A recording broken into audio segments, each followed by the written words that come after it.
It was a cool autumn evening when Sarah decided to celebrate her 30th birthday in a unique and thrilling way. She had always been fascinated by the supernatural and the unknown, so she thought hosting a haunted-themed birthday party at an old, abandoned mansion would be the perfect idea. Little did she know that the night would turn into a true horror experience she'd never forget.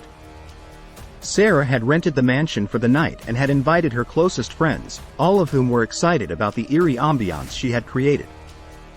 The mansion was situated on the outskirts of town, surrounded by dense woods that seemed to swallow the moonlight.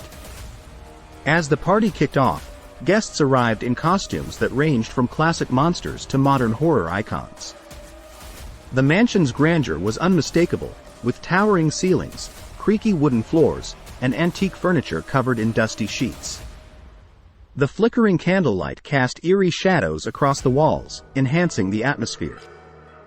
Sarah had planned various spooky activities, including a seance, ghost stories, and a scavenger hunt that led guests through dimly lit corridors and hidden rooms.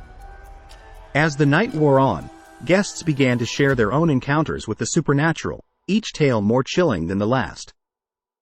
Laughter mixed with nervous giggles as everyone tried to outdo each other with their frightful experiences. The wind outside picked up, causing the windows to rattle, and distant thunder added to the suspense.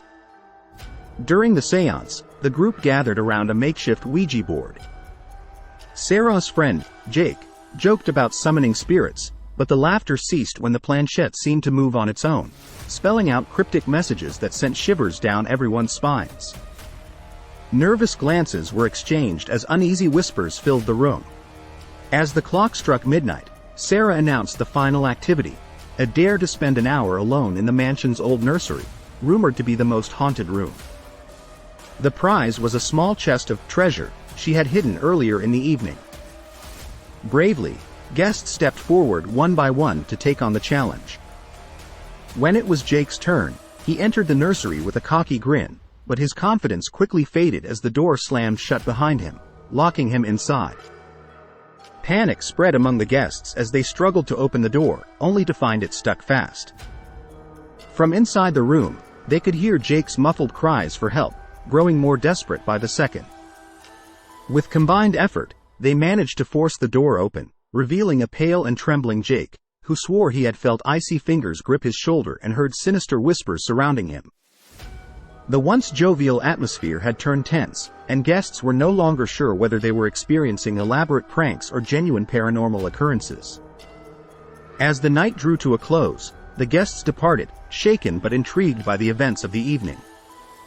Sarah was left to ponder the line between playful scares and something more sinister. The mansion returned to its silence, secrets, and the darkness that had enveloped it for years. To this day, those who attended Sarah's haunted birthday party still recount the chilling experiences they had that night, wondering if the mansion truly harbored otherworldly entities or if their imaginations had simply run wild in the spirit of the occasion.